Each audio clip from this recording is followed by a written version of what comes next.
زکوٰۃ حقیقت میں ہے کیا، اس کو سمجھ لیجئے۔ زکوٰۃ کے اعتبار سے بھی شریعت اسلامی کے روح سے مال جو ہے وہ دو قسم کا ہے۔ جیسے زمین میں نے عرض کیا دو قسم کی ہے، خراجی عشری، ایسے ہی مال باطنی، اموال باطنی، اموال ظاہری۔ کسی شخص نے گھر میں کچھ پیسہ رکھا ہوا پس انداز کر کے، یہ اموال باطنی ہے۔ کسی نے زیور رکھا ہوا ہے، چلیے سونے کی ڈلی رکھ لی ہے کسی نے، کسی برے وقت کے لیے، پتہ نہیں نوٹ جو ہیں وہ تو دھیلے کے رہ جائیں، جیسے کویتی دینار ہو گیا تھا، کہیں ایسی آفت نہ آ جائے کوئی تھوڑا سا سونا لے کر رکھ لو۔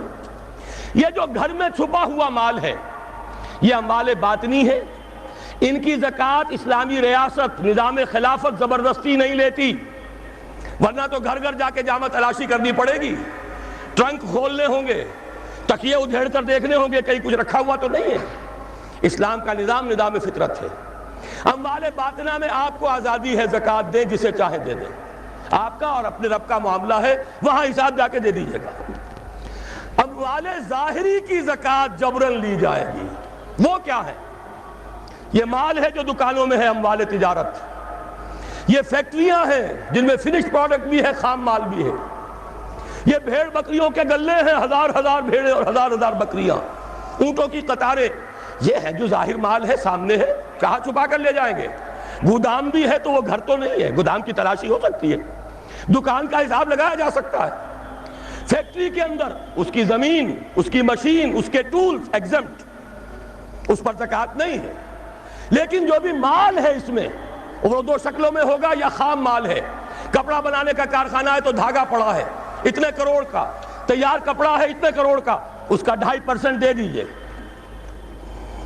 مال ہے 5 لاکھ کا، دکان کے اندر 2.5% دے دیجئے، اموال ظاہر ہے۔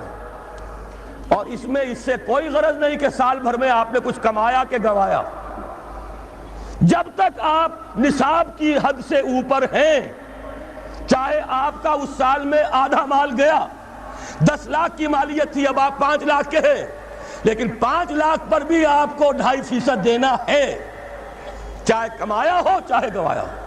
اور یہ ٹوٹل پر ہے، کسی اکاؤنٹنٹ کی ضرورت نہیں، جو تاریخ معین ہے جا کر دیکھیے کیا مال پڑا ہوا ہے، 2.5% حساب کر کے دیکھیے، اتنی رقم آئے گی۔ ابھی جو کہہ رہے تھے جنرل صاحب کہ یہ نعرہ بھٹو نے لگایا، یہ بالکل وہی بات ہے جو علامہ اقبال نے فرمائی ہے، مغربی تہذیب میں بھی ایک حصہ حق کا ہے، اگرچہ باطل نے اس کے اوپر پورا غلبہ حاصل کر لیا، لیکن حق کا حصہ اس میں بھی تھا۔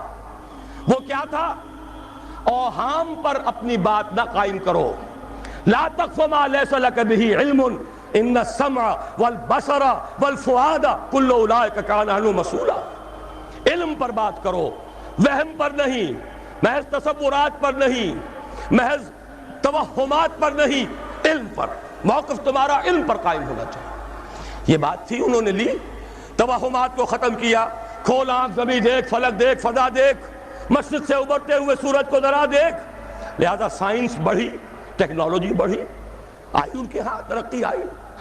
اسی طرح یہ سمجھ لیجئے روٹی، کپڑا اور مکان کوئی کافرانہ نعرہ نہیں تھا، یہ افراد کا بنیادی حق ہے، اور تاریخ انسانی میں پہلی مرتبہ عمر فاروق نے اس حق کا بیان کیا۔ اگر دجلہ اور فرات کے کنارے ایک کتا بھی بھوکا مر گیا تو عمر قیامت کے دن ذمہ دار ہوگا۔ کون مارکس ہے، کیا پدی اور کیا پتی کا شوربہ، کون کوئی جدید تصورات دینے والے ہوں گے؟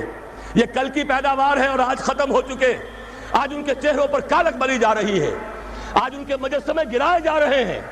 عمر فاروق کا فرمان، یہ محمد کے غلام اور ایک ادنا تربیت یافتہ سپاہی کا فرمان ہے، یہ تا قیام قیامت قائم رہے گا۔ ہر شہری کی بنیادی ضروریات کی کفالت ہے جو نظام خلافت کے ذمے ہے۔ اور اس میں تو جیسا کہ میں نے عرض کیا، اس میں تو حضرت عمر نے مسلمان نہیں کہا، صرف مسلمان نہیں، جانوروں تک بات پہنچا دی۔ اس کا مطلب یہ کہ غیر مسلموں کا بھی حق ہے، اس لیے کہ حضرت عمر ہی نے ایک مرتبہ دیکھا تھا، کسی صوبائی دارالحکومت کے دورے پر گئے تھے، کوئی ایک بڈھا غیر مسلم غالباً مجوسی تھا، وہ کچھ خیرات مانگتا پھر رہا تھا، بہت بوڑھا ضعیف۔ وہاں کے عامل سے حضرت عمر نے پوچھا یہ کیا معاملہ ہے، یہ خیرات مانگنے پر کیوں مجبور ہو گیا؟ تو انہوں نے کہا غریب ہے اور اس کے پاس کوئی ذریعہ نہیں ہے۔ فرمایا یہ بڑا ظلم ہے کہ جب یہ جوان تھا، کماتا تھا، ہم اسے جزیہ لیتے تھے، اور آج اگر یہ بوڑھا ہو گیا ہے اور اس کا کوئی والی وارث نہیں ہے تو ہم نے اسے سڑکوں کے اوپر بھیک مانگنے کے لیے چھوڑ دیا، اس کا بھی وظیفہ مقرر ہو جائے گا۔ یہ ذمہ داری، یہ کفالت عامہ ہر شہری کے لیے۔ اور یہ جان لیجئے تجارت میں اور صنعت میں یہ سارا فساد جو اس وقت ہے وہ اس وجہ سے ہے کہ عام آدمی، عام کسان، عام مزدور مجبور ہے کہ سرمایہ دار اور جاگیردار کی ٹرمز پر کام کرے۔ نہ کرے گا تو کیا کرے گا؟ ٹریڈ یونین بنا لیجئے، وہ بھی جیبی ٹریڈ یونین بنا لیں گے، ان کے اپنے ایجنٹ ہوں گے۔ اب لڑیے، خون کس کا جائے گا؟ مزدور ایک دوسرے سے ٹکرائیں گے، کچھ حاصل نہیں۔ اسلام نے کیا نظام دیا ہے؟ آپ غریب کو ضمانت دے دیجئے، اگر تمہیں صحیح ویج نہیں مل رہی، تمہیں صحیح مبادلہ نہیں مل رہا اپنی محنت کا، مت کام کرو، تمہیں بھوکا نہیں مرنے دیا جائے گا، تمہاری بنیادی ضروریات کی کفالت ریاست کرے گی۔ اب ہوئی برابر کی چوٹ۔ اگر کارخانے دار کہہ سکتا ہے کہ اگر آپ کو یہ چیز منظور ہے کام کیجئے ورنہ جائیے، سب مزدور چلے جائیں گے، میں لاک اپ کر دوں گا، کارخانہ بند کر دوں گا، لیکن یہ کہ مزدور اس وقت یہ نہیں کہہ سکتا، وہ تو کہے گا جناب اسی تنخواہ پر کام کروں گا، اس لیے کہ ایک دن کام نہ کرے شاید بچ جائے، 2 دن کام نہ کرے بچ جائے، تیسرے دن فاقہ آئے گا، اس کے پاس کھانے کو نہیں ہے۔ لیکن اگر معلوم ہو میری ریاست خلافت اللہ فی الارض، وہ ضامن ہے، وہ رب العالمین ہے، اور اسی کی رب العالمینی کا یہ مظہر ہے نظام خلافت، رحمت للعالمینی کا سب سے بڑا مظہر محمد رسول اللہ کی یہ نظام خلافت، یہ ضامن ہے، یہ مجھے بھوکا نہیں مرنے دے گا، یہ میرے بچوں کے لیے کوئی نہ کوئی چھت ضرور فراہم کرے گا، تو پھر اس کے پاس بھی بارگیننگ پاور ہے، وہ بھی قدم جما کر بات کرے گا کہ جناب یہ ویج دیتے ہیں تو کام کروں گا ورنہ نہیں کروں گا۔ یہ ہے جو آسان ترین حل ہے۔ باقی یہ کہ جبر کیا تھا روس نے، اس کا حشر دیکھ لیا، اور سرمایہ دارانہ نظام اس وقت تو بڑا خوش ہے، اس کے ڈنکے بج رہے ہیں، اس کی فتح ہو گئی، سب سے بڑا دشمن سرنگو ہے، وہ تو سجدہ کیے ہوئے ہے۔ لیکن یہ کہ واقعہ یہ ہے سرمایہ دارانہ نظام کے اندر جو کنٹرڈکشنز ہیں، جو تضادات ہیں، اب وہ ظاہر ہوں گے۔